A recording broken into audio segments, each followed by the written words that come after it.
Baik pemirsa, kita akan lanjutkan perbincangan kita malam hari ini mengenai ijazah dari Presiden ke-7 Republik Indonesia Joko Widodo yang sudah diumumkan oleh Barreskrim Polri. Ini ijazahnya identik atau asli, ini membuktikan bahwa Presiden ke-7 Republik Indonesia Joko Widodo betul merupakan alumni dari Fakultas Kehutanan UGM tahun 1985. Tapi kemudian Pak Arianto, tadi pertanyaan yang kemudian menjadi perlu pencerahan lah ya mungkin masyarakat juga. Ini laporannya tidak ada nama terlapornya, begitu kan? Roy Suryo, Dr. Tifa dan mungkin ada sejumlah nama lainnya. Ini sempat mendapatkan undangan klarifikasi. Status mereka ini seperti apa, Pak? Kemungkinan ada juga peluang naik statusnya menjadi tersangka atau seperti apa, Pak Arianto? Ini laporannya kan itu tadi ya, menurut pengacara tadi laporannya kan bahwa ada pencemaran nama gitu ya, Pak ya. Tidak menyebutkan siapa namanya. Betul. Ya nggak tahu kita. Itu menurut saya itu kebijakan dari seorang pelapor. Hati-hati beliau. Dia tidak mau menuduh orang tanpa dibuktikan sehingga dia bilang tidak tahu. Tapi dia hanya menunjukkan ini loh gambarnya. Ini foto-fotonya, ini kan ada pencemaran kan, pencemaran gitu kan. Sekarang bayangkan ya, orang yang ngelihat aja merasa dicemarkan. Kita kok melihat ya posting-posting itu yang menghina Pak Jokowi, kita aja ikut tersinggung kan. Nah, makanya itu di situ pelapor tidak mengatakan karena hati-hati itu. Apakah ini betul-betul orang itu? Adapun kemudian Pak Roy, Dr. Tifa itu dipanggil. Ya karena ada video yang ngomongnya kayak gitu, ekstrem-ekstrem kayak gitu kan. Ya pasti dia dipanggil. Buktikan videonya betul atau tidak tadi apa dia ya? dipanggil dalam rangka pasti kalau saya jadi penyidiknya ya, saya panggil. Nggak peduli dia ada nama dalam laporan apa itu namanya orang. Pasti tunjukkan gini, ini gambar ibu betul bukan?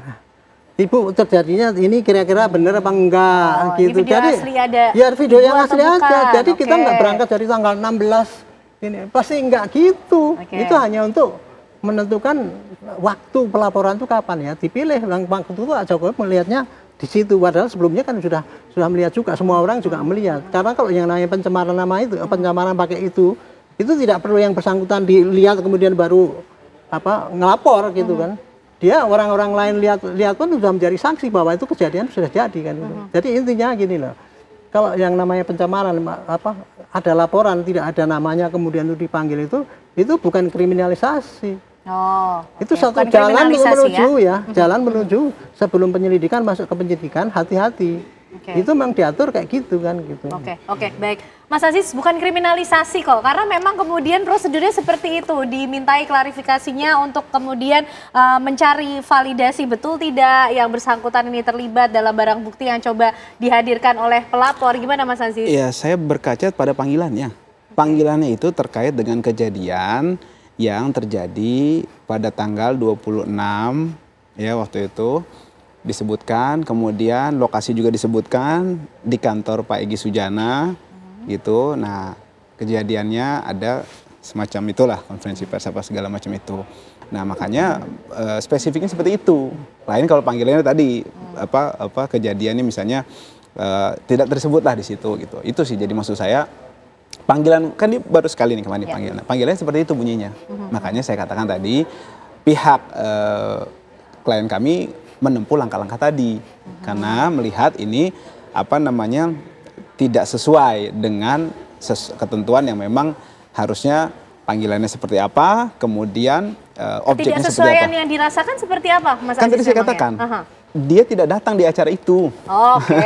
Bagaimana berarti memberikan klarifikasi dong ya, betul ya pada saat itu. Iya, makanya kan benar. Nah, kemudian mereka merasa menduga ini ada kriminalisasi terhadap mereka karena mereka selama ini kritis untuk dialektika terkait dengan dias palsu ini. Kemudian mereka membawa langkah. Itu menurut saya normal. Artinya pihak-pihak ini yakin bahwa dirinya tidak memiliki niat jahat kok untuk mencemarkan nama baik Pak Jokowi begitu, tidak kemudian terlibat dalam kegiatan-kegiatan yang juga mencemarkan nama baik Pak Jokowi. Sekali lagi, sekarang begini Mbak, kan ini yang dibahas ini soal ijazah palsu ini marak, gitu kan.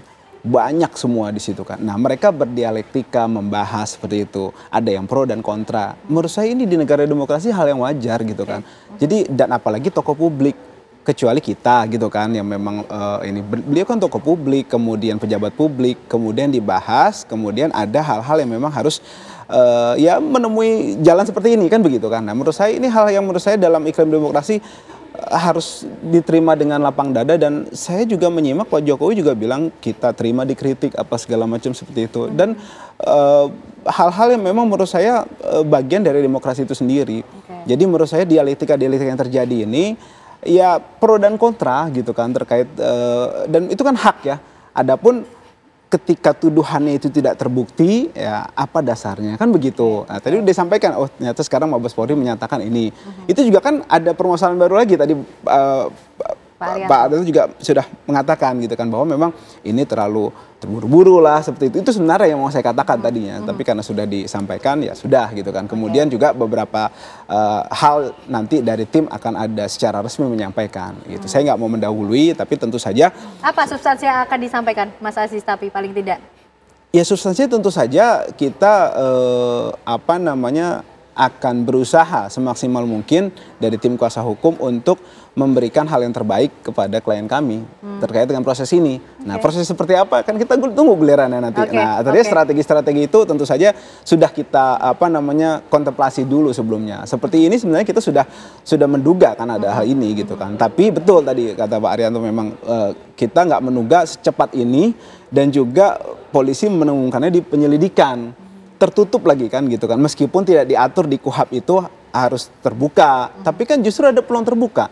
Justru menurut saya ini peluang pihak kepolisian untuk menjadi institusi yang terpercayalah begitu kan, karena membuka secara terbuka gitu kan, ini luput gitu kan. Nah, tapi ya sudahlah, mungkin memang ada kebijakan tersendiri dari mereka. Itu menurut saya yang sebenarnya kita tunggu sebenarnya keterbukaan itu. Tapi dengan begini sudah terburu-buru, kemudian tertutup. Tapi memang itu hak mereka. Tapi ada peluang sebenarnya saya katakan. Saya mau menimbal ini ya, takut nanti dipotong lagi. Kemarin saya dipotong tuh ngomong begini, dipotong katanya, wah saya menuduh Pak Jokowi gini dan apa yang ini tadi ya. Yang saya bilang ini terburu-buru itu ya, saya kaget. Itu bukan berarti saya protes. Apa yang dilakukan oleh Bareskrim sudah betul itu, nggak salah. Tapi ada catatan? Bukan nggak salah, cuman saya nggak menduga secepat itu. Ya. Itu bagus karena apa? Supaya tidak berlama-lama polemik itu. Ya. Tapi dia dengan mengambil keputusan mengenai penyelidikan itu, menentukan bahwa ini tidak asli, itu sudah kewenangan dia. Jangan dipotong nanti di Tribus kemarin saya dipotong itu. Pak ini mengatakan Pak Jokowi itu kaget kenapa kemudian bisa secepat ini ya, begitu kan? Gitu. Tapi kalau secara prosedur kan tidak ada yang miss ya. Tidak ada salah. Jangan dipotong gitu lagi. Baik, malam hari ini jadi upaya klarifikasi juga nih, Mas Rifai. Nanti kedepannya gimana? Tinggal tunggu gilirannya. Itu juga yang akan dilakukan oleh Pak Joko Widodo. Kita tunggu bagaimana prosesnya nanti akan berlangsung, begitu? Ya, intinya kita kembalikan ke proses hukum yang berlangsung, karena kami juga yakini sistem hukum di Indonesia sudah cukup memadai lah menangani Pak Apri. Ini sebenarnya persoalan juga tidak besar. Cuma mungkin yang perlu digarisbawahi satu, Mbak, bedakan antara fitnah dengan pencemaran nama baik. Kalau pencemaran nama baik itu yang disampaikan fakta tapi disebarluaskan. Sementara kalau fitnah yang disampaikan itu ketidakbenaran. Agama manapun bilang fitnah itu lebih kejam dari pembunuhan. Ini sesuatu yang cukup prinsip gitu ya. Beda dengan sekedar pencemaran. Jadi kalau disampaikan ini soal iklim demokrasi, kembali lagi ini soal persoalan fitnah itu sesuatu yang lain.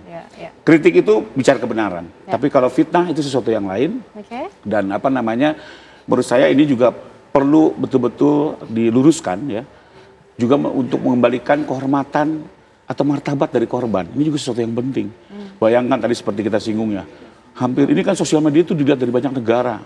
Seolah-olah betul Presiden Indonesia itu ijazahnya palsu. Gitu. Bahkan sudah sampai ada yang memikirkan dampaknya seluas apa dari adanya kasus dugaan ijazah palsu. Jadi tolong dipikirkan juga, bukan hanya sekedar pembelaan dari para yang akan diperiksa nanti, tapi juga pertimbangan juga Pak Jokowi sendiri ya, sebagai warga negara loh, ya, yang sudah sedemikian rupa dinyatakan ijazahnya palsu, sampai UGM pun juga harus kalang kabut ya. Ini semua kan harus kita pulihkan ya kebenaran ini. Jadi karena korbannya satu lagi, Mbak, korbannya fitnah itu bukan hanya Pak Jokowi, Pak, tapi seluruh masyarakat yang mengkonsumsi berita tidak benar.